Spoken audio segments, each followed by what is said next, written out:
Luzon, Visayas, Mindanao at buong mundo. Ngayon ay Biyernes, January 17, 2025. Ako si Barbie Mulak at ito ang Balitang A to Z.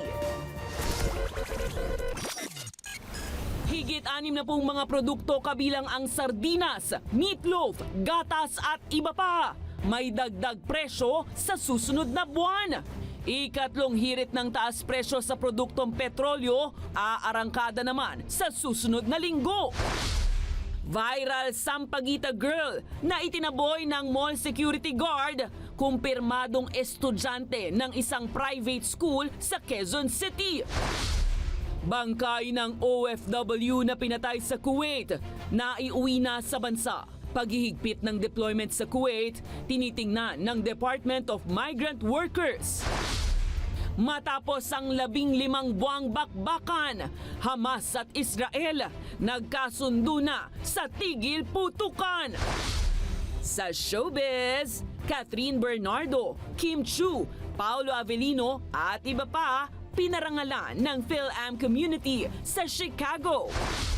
At Primetime King Coco Martin sumabak sa kantahan sa kanyang bagong proyekto.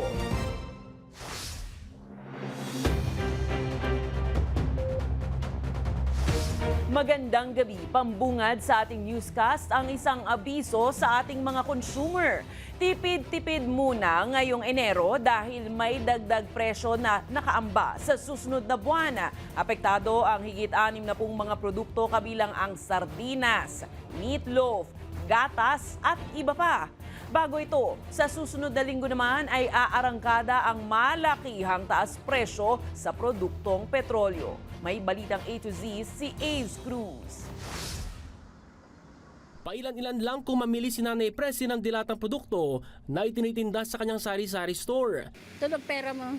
Sa ngayon naman, bira na may nagdedelata.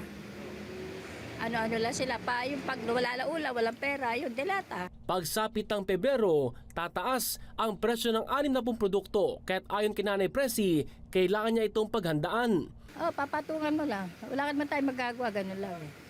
Bakit mapasan niya, magkano ang tubo ko? 2 pesos, 3 pesos. Mapinasa ko yun, para na lang ako nagbenta ng libre. Ayon sa Department of Trade and Industry o DTI, kabilang sa mga produktong magtataas ng presyo ay canned products gaya ng meatloaf, gatas, kape at iba pa. Luncheon meat, 5% price increase. Meatloaf, 4% price increase. Evap, less than 9%. Sardines, 5%. Actually, hindi siya. It's not that much. A lot are still actually no price increase. So, for us, this is already malaking bagay na to. Itinuturong dahilan ang tumataas din presyo ng raw materials. In as much as we want to really protect the consumers, we must also protect the manufacturers and the businesses. Kasi these people employ people. So we don't want them to terminate or to cut people from their jobs. Kaya't payo ng DTI sa mga consumer, example, yung price it's too much for them. I think they have another choice, but depends on the brand talaga. samantala arangkada sa Martes, January 21, ang panibagong dagdag presyo sa produktong petrolyo na ikatlong linggo ng pagtaas. Sa tansya ng Department of Energy o DOE, ang pinakamataas ay sa diesel na dagdag 2 pesos and 30 centavos hanggang halos 3 pesos. Aabuti naman hanggang 2 pesos and 50 centavos sa kerosene, habang sa gasolina naglalaro sa 1 peso and 35 centavos hanggang 1 peso and 60 centavos na dagdag sa kada litro. Ayon sa ahensya, bunsod ito ng panibagong sanctions ng US at United Kingdom sa Russia at iba pang geopolitical issues. Para sa Balitang A to Z, Ace Cruz. Sinabi ni Pangulong Ferdinand Marcos Jr. na posibleng magdeklara ng food security emergency para ibaba ang presyo ng bigas sa bansa. Ayon kay Marcos, hinihintay na lang ang rekomendasyon ng Price Coordinating Council na posibleng magrekomenda ng deklarasyon ng emergency. Dagdag niya, bagamat ginawa na raw ng lahat ng pamahalaan para maibaba ang presyo ng bigas, hindi pa rin daw gumagana ng maayos ang merkado. Kamakailan, inaprubahan ng National Price Coordinating Council ang resolusyon na humihiling sa Department of Agriculture na ideklara ang food security emergency for rice. We are still waiting for the recommendation of the Price Coordinating Council, but siguro next week matatanggap na formally na matatanggap na ng DA yung kanilang rekomendasyon. And the recommendation, I believe, is going to be to declare an emergency. Kaugnay niyan, suportado naman ng Agri-Group na Bantay Bigas ang pagdedeklara ng food security emergency ng pamahalaan para mapababa ang presyo ng bigas. Gayunpaman, hindi umano ito sasapat para tuluyang makontrol ang mataas na presyo ng bigas. Dagdag ng grupo, kailangang mag-intervene o manghimasok na ang gobyerno para masolusyonan ang sobrang taas na presyo ng bigas. Anila, kahit na mag-import ang bansa ng humigit 300 metric tons ng bigas, kulang ito para sa maraming Pilipinong naghahanap ng mas murang bigas. Dapat mag-intervene ang gobyerno doon sa napakataas na presyo ng bigas. Sa tingin namin ay gusto nilang kahit paano ma-regulate yung presyo ng bigas. Pero hindi niya talaga todong ma-regulate yung presyo ng bigas since ang kalakhan doon sa since itong 300,000 metric tons ay maliit lang to doon sa malawak na naghahanap ng mababang presyo ng bigas. Naiuwi na sa Pilipinas Huwebes ng gabi ang mga labi ng overseas Filipino worker na si Jenny Alvarado na namatay sa bansang Kuwait. Halos isang linggong naghintay ang pamilya ni Alvarado matapos mauwi ang maling katawan noong January 10. Namatay si Jenny sa Kuwait kasama pa ang 2 Nepali domestic workers dahil sa suffocation mula sa nasusunog na uling na kanilang pinagtatrabahuhan. Patuloy naman ang investigasyon ng Department of Migrant Workers kung paano nangyaring nagkapalit ng bangkay, maging ang posibleng foul play sa pagkamatay ni Alvarado. Nangako ang ahensya at Overseas Workers Welfare Administration sa pamilya ng naiwan ni Jenny na sasagutin ang gastos sa burol, maging ang tulong pinansyal para sa mga naulila ni Jenny. Sa Montalban, Rizal, nakatakdang idaos ang lamay para sa namatay na OFW. We want explanation kung anong nangyari, and then if we find the explanation of the forwarder, the handler insufficient, then we will take appropriate legal action. Again, we are still also awaiting yung official police report patungkol dito sa nangyari, and then again, dito sa Pilipinas we can even move ahead and have the remains autopsied, but of course we will seek the consent of the family. Sa kaugnay na balita, plano ng Department of Migrant Workers ang mas mahigpit na hakbang kabilang ang posibleng suspensyon ng deployment sa Kuwait matapos ang pagkasawi ng OFW na si Jenny Alvarado na namatay sa suffocation mula sa nasunog na ulingan kasama ang 2 Nepali na kasambahay. Kasama sa tinitingnan ang mahirap na kalagayan na nararanasan ng ilang kasambahay na Pilipino sa naturang bansa. Tinatayang mayroong 250,000 na mga OFW na nakabase sa Kuwait kung saan 90 hanggang 95% sa kanila ay nangamuhan bilang kasambahay. Matatanda ang May 2023 nang ipatupad ang visa ban sa Kuwait, ngunit binawi rin matapos ang mahigit 1 taon. We are reviewing our deployment policies, and of course we'll take also the corresponding action to take the necessary steps to further restrict or take the more drastic measure, which is suspension of deployment. But again, all of those things are still subject to our evaluation.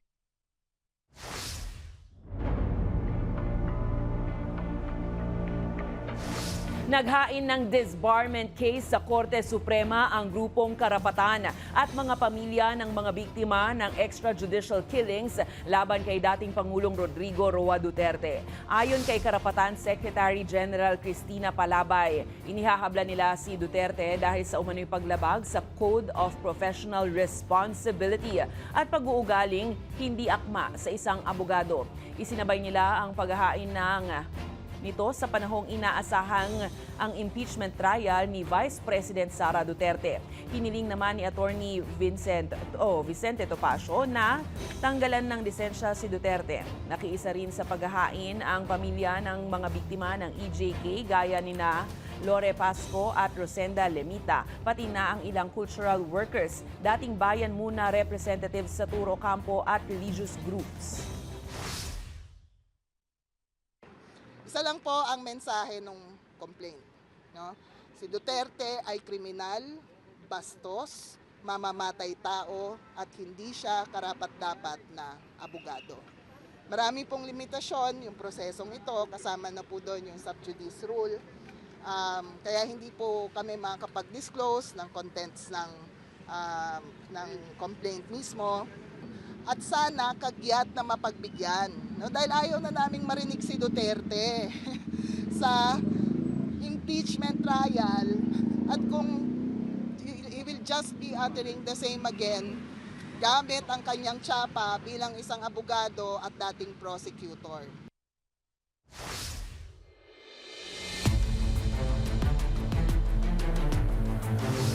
Nagpahayag muli ng pagtutol si Pangulong Ferdinand Marcos Jr. sa mga impeachment complaint na inihahabla laban kay Vice President Sara Duterte. Nananatili ang Pangulo sa kanyang paninindigan ng tanungin tungkol sa puna ni Chief Presidential Legal Counsel Juan Ponce Enrile. Ayon kay Enrile, magiging problemadong eksena kung susundin ang lohika ng Iglesia ni Cristo sa kanilang National Rally for Peace. Pinuri ni Marcos Enrile pero giit ng Pangulo, bagamat may mandato ang Kongreso na dinggin ang mga impeachment complaint, hindi anya napapanahon ang proseso, lalo pat malapit na ang halalan sa Mayo. Sa kasalukuyan, may 3 verified impeachment complaint laban kay Duterte. But I don't think that now is the time to go to that. So, paubayan na muna natin sa as a practical matter, papasok na tayo sa campaign period. Wala nang congressman, wala nang senador, dahil nangangapano na sila. Hindi tayo makakapagbuo ng forum. Ano daw? Nabulabog ang barangay San Agustin sa Alaminos, Laguna nitong hapon matapos sumiklab ang isang sunog sa isang bahay na katabing-katabi lang ng isang gasolinahan. Kita sa videos ng netizens ang malaking sunog sa bahagi ng Lipa, Alaminos Bypass Road, kanto ng Maharlika Highway. Makikita rin na isang pader lang ang pagitan ng nasusunog na bahay at ng gas station. Agad namang rumisponde ang Bureau of Fire Protection Alaminos, BFP, SPC, gayon din ang local disaster officials at iba pang fire volunteers hanggang sa tuluyang maapula ang sunog. Nakaabang na ang buong mundo sa posibleng katahimikan sa Gaza matapos mapagkasunduan ng Hamas at Israel ang mga kondisyones ng kanilang ceasefire deal. Gayunpaman, aminado ang United Nations na kabado rin ang mismong mga nasa Gaza kung matutuloy na ang tigil putukan sa wakas, lalo't pagbobotohan pa ito ng Israel Security Cabinet ngayong araw. Narito ang ating balitang A to Z. Matapos ang 15 buwan ng gera sa Gaza, inaasahan na sa wakas ang tigil putukan sa pagitan ng Israel at grupong Hamas sa darating na linggo, January 19. At long last, I can announce a ceasefire and a hostage deal has been reached between Israel and Hamas. Mismong si US President Joe Biden ang nag-anunsyo ng balita, ilang araw lang bago siya bumaba sa pwesto. Phase 1 will last 6 weeks.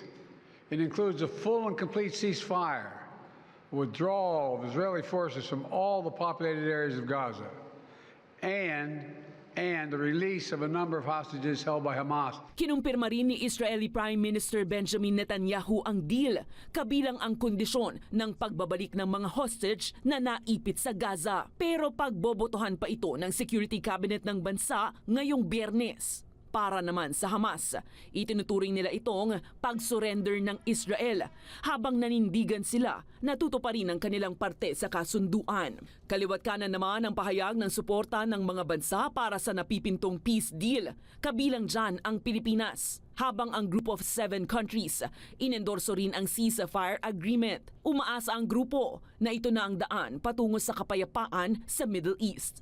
Sakaling magtagumpay ang ceasefire, ipinangako ng United Nations ang agarang humanitarian aid. There's a lot of hope. This comes with a lot of weight because there's nothing left. There is also a huge amount of anxiety from the Gaza Strip and also from the families of the hostages. We're hoping this will stop. October 7, 2023, sumiklab ang gyera sa Gaza matapos ang sorpresang atake sa Israel ng grupong Hamas dahil sa panggigipit ng bansa sa mga Palestinian na nasa Gaza Strip. Agad na gumanti ang Israel sa mga nasa loob ng Gaza at dahil sa walang patid na putukan simula noon, tinatayang mahigit 46,000 na individual na ang nasawi, karamihan mga Palestinian.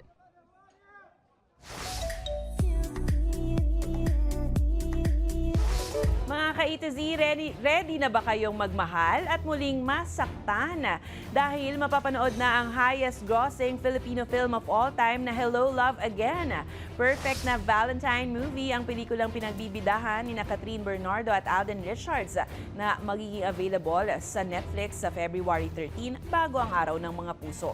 Balikan ang kwento ng pag-ibig ni Joy at Ethan na naghatid ng kilig, emosyon sa mga manonood. Ito ang muling pagsasama ni Catherine at Alden matapos ang blockbuster hit na Hello, Love, Goodbye noong 2019 na napanood din sa naturang movie stream platform.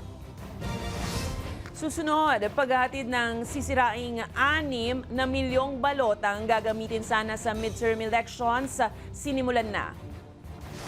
At Batang Quiapo lead star Coco Martin, break muna sa intense na eksena para bigyang daan ang song recording. Abangan ang kumpletong ulat sa pagbabalik ng Balitang A to Z.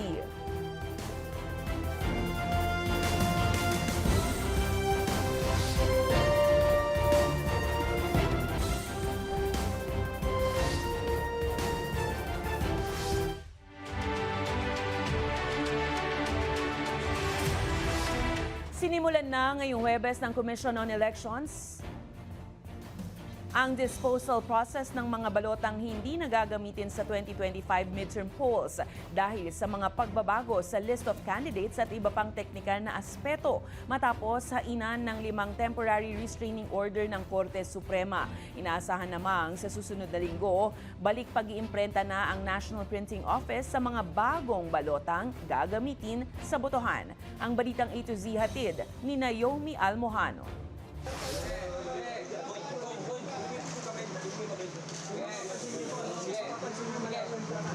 Ito ang mga eksena ngayong Huwebes sa National Printing Office. Sinimula na kasi ng Commission on Elections ang paglilipat ng mga balotang unang naimprenta noong January 6 mula NPO tungo sa Comelec Warehouse sa Santa Rosa, Laguna. Wala nang bisa ang mga ito dahil sa inilabas na temporary restraining order ng Korte Suprema para idagdag sa balota ang 5 aspiring candidates na naunang tinanggal ng Comelec dahil sa iba't ibang dahilan. 3 paleta o bundle ng balota ang dadalhin ng bawat truck sa warehouse. Bukod pa dyan ang mga trimming paper o yung mga pinagtabasang papel. Ngayong araw lamang, nasa mahigit 200,000 barm ballots ang dinala at isasantabi muna sa Comelec Warehouse. Kailangan dalhin sa Santa Rosa Warehouse para pumahiwalay naman dun sa ibang good ballots na dadali natin sa Binyan. Dahil ang Binyan Warehouse po, yan ang staging area ng deployment ng Comelec. Nasa 200 hanggang 400,000 na disposing ballots ang kayang i-transport ng Comelec kada araw. Narito ang bahagi ng 6 na milyong balotang gagamitin sana para sa 2025 midterm elections. Nagkakahalagang 132 milyong pesos ang mga ito o 22 piso kada balota. Sa mga susunod nga na araw ay nakatakda ng Comelec na i-dispose ang mga balotang ito sa kanilang Santa Rosa Warehouse. Sa proseso yan ng paper melting nang hindi na masayang ang mga ito at ma-recycle pa sa ibang bagay. Paliwanag pa ni Comelec spokesperson Attorney John Rex Laudianco, hindi micro-shredding at lalong hindi pagsusunog ang gagawing disposal. Direkta po itong tutunawin sa isang solution, direct recycling po ito. Tiniyak din ng tagapagsalita na bagong ballot papers ang gagamitin ng komisyon sa reprinting ng mga balota para masiguro ang kalidad nito.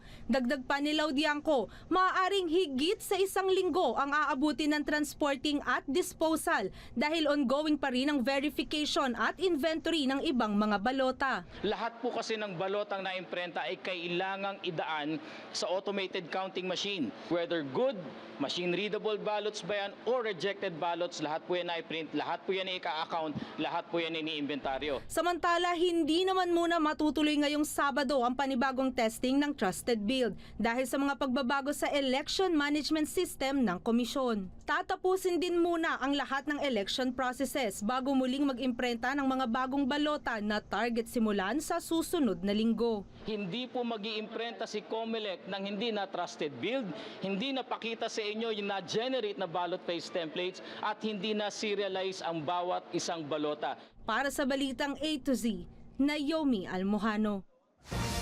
Sinisigurado ngayon ni Pangulong Ferdinand Marcos Jr. na may pondo para sa mga sektor na tinamaan ng budget cuts.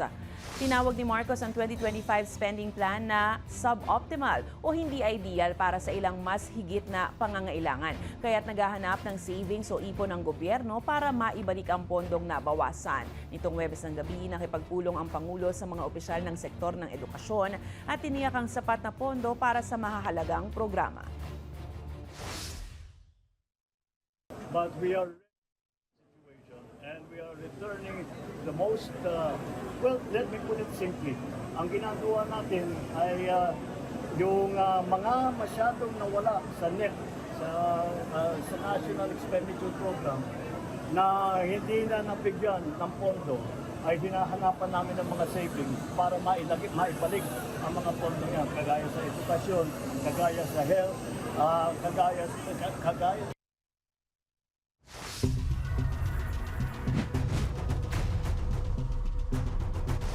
Nilinaw ng Mandaluyong City Police Station na isang lehitimong estudyante at hindi hawak ng mga sindikato ang nag-viral na Sampaguita Girl o ang estudyanteng may nakaalitang gwardya sa isang mall sa lungsod.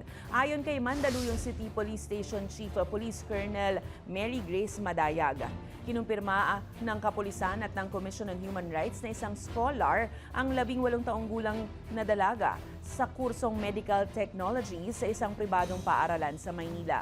Base sa investigasyon, nagsusumikap ang dalaga na madagdagan ang kanyang pera sa pamamagitan ng paglalako ng sampagita matapos ma-demolish ang kanilang tirahan sa Barangay Holy Spirit, Quezon City. Matatandaang inakusahan ng estudyante sa social media na umano'y nagpapanggap lang na mag-aaral habang naglalako sa entrance door ng isang mall. Depende po sa pamilya kung talagang magpupush po sila ng kaso against sa vlogger at saka doon sa security guard. Kasi sa kagabi po is wala pa po silang desisyon. Kaya kami po ay nag-aantay ng kanilang desisyon. Kasi po yung klase po ng bata is from Monday to Saturday. Ayaw po niyang ma-install po yung kanyang klase kasi inaalaga. Patuloy pa rin daw na tinatapos ng kontrobersyal na film director na si Daryl Yap ang kontrobersyal niyang pelikulang ginagawang The Rapist of Pepsi Paloma. Dumalo si Yap ngayong Biyernes at nagkaharap ang kapartido o kabilang partido sa summary hearing ng petition for writ of habeas data sa Muntinlupa Regional Trial Court na inihain ni Vic Soto laban kay Yap. Anya, okay naman raw siya habang patuloy pa rin ang produksyon ng pelikula at tinatapos na to.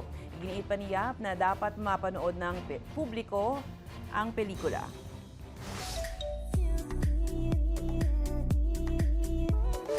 Time out muna sa bakbakan dahil sa recording room muna bumanat si Primetime King at Batang Quiapo lead actor Coco Martin. Bakbakan muna sa kantahan na ang ipinasilip ni Coco sa fans nang i-share sa social media ang mga larawan sa loob ng recording studio. All smiles ang aktor at halatang excited nang ibahagi sa mga taga-suporta ang kanyang bagong project. Una nang nagtrending si Coco at naging meme pa sa kanyang iconic Love, Joy, Hope part sa Christmas Station ID ng ABS-CBN. Kaya naman, go, go, go, Coco! Love, joy, hope. Sa aming pagbabalik, ilang kapamilya stars at personalities pinarangalan sa Tag Victorious Awards sa Chicago, USA. At Maris Racal naglabas ng bagong music single na Perpektong Tao. Manatiling nakatuto, kayo ay nanonood ng Balitang A to Z.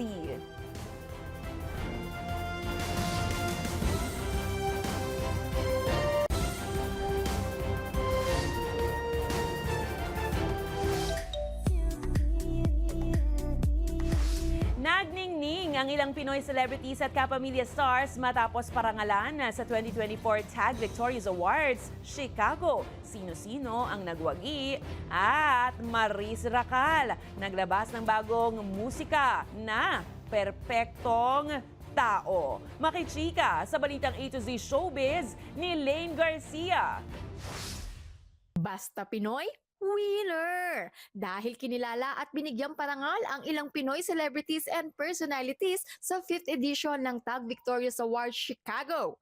Nanguna na dyan ang Asia superstar Catherine Bernardo na tinanghal bilang Female Celebrity of the Year. Back-to-back awards naman sina Kim Chiu at Paolo Avellino na hinirang bilang Best Actor Gold Champion at Best Actress Silver Champion para sa markadong pagganap sa seryeng Linlang. Bukod dyan, nakuha pa rin ng Kim Pao ang Best Love Team bilang Silver Champion. Best Love Team rin ang tambalang Doni Pangilinan at Bel Mariano na nakakuha ng Gold Champion. Habang Bronze Champion naman with the same category sina Francine Diaz at Seth Fedelin. Happy rin ng Blooms matapos kilalanin bilang P-Pop Star of the Year, Gold Champion, ang Nation's Girl Group na BINI. Ilan pa sa mga kinilala ang unkabogable phenomenal star Meme Vice Ganda bilang Best Variety Show Host. Kay Asia Songbird, Regine Velasquez Alcacid naman ang Music Icon of the Year. 2024 The Voice USA winner Sofronio Vasquez bilang Music Star of the Year at marami pang iba. Ang Tag Victorious Awards Chicago ay mula sa Tag Media Chicago, isang Filipino-American community sa nasabing state sa US na nagtataguyod ng impormasyon mula sa Pilipinas at maging sa iba't ibang sulok ng mundo.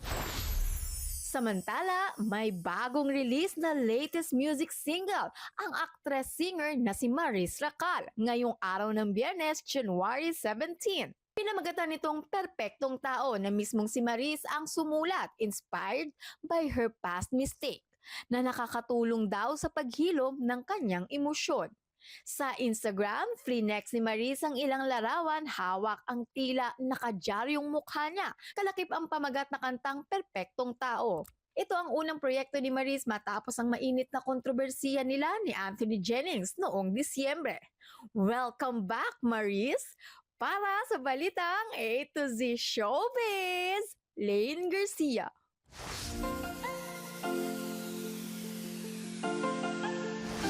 Si Darna, bago lunukin ang bato, nabigay kay Ding ang laging sinasabi, Ding, ang bato.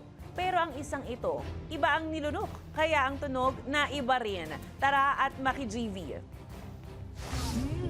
Puto kutsinta.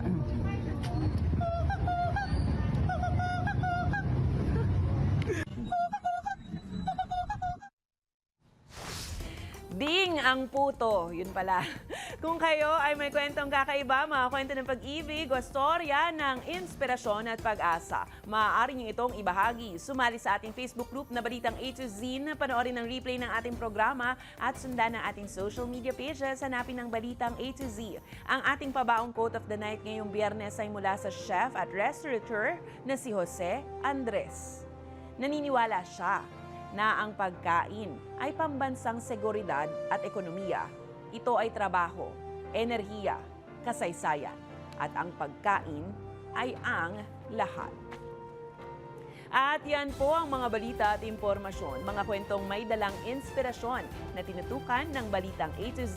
Ako po si Barbie Mulak. Maging maalam, makialam. Magandang gabi sa iyo, Pilipinas. Happy weekend!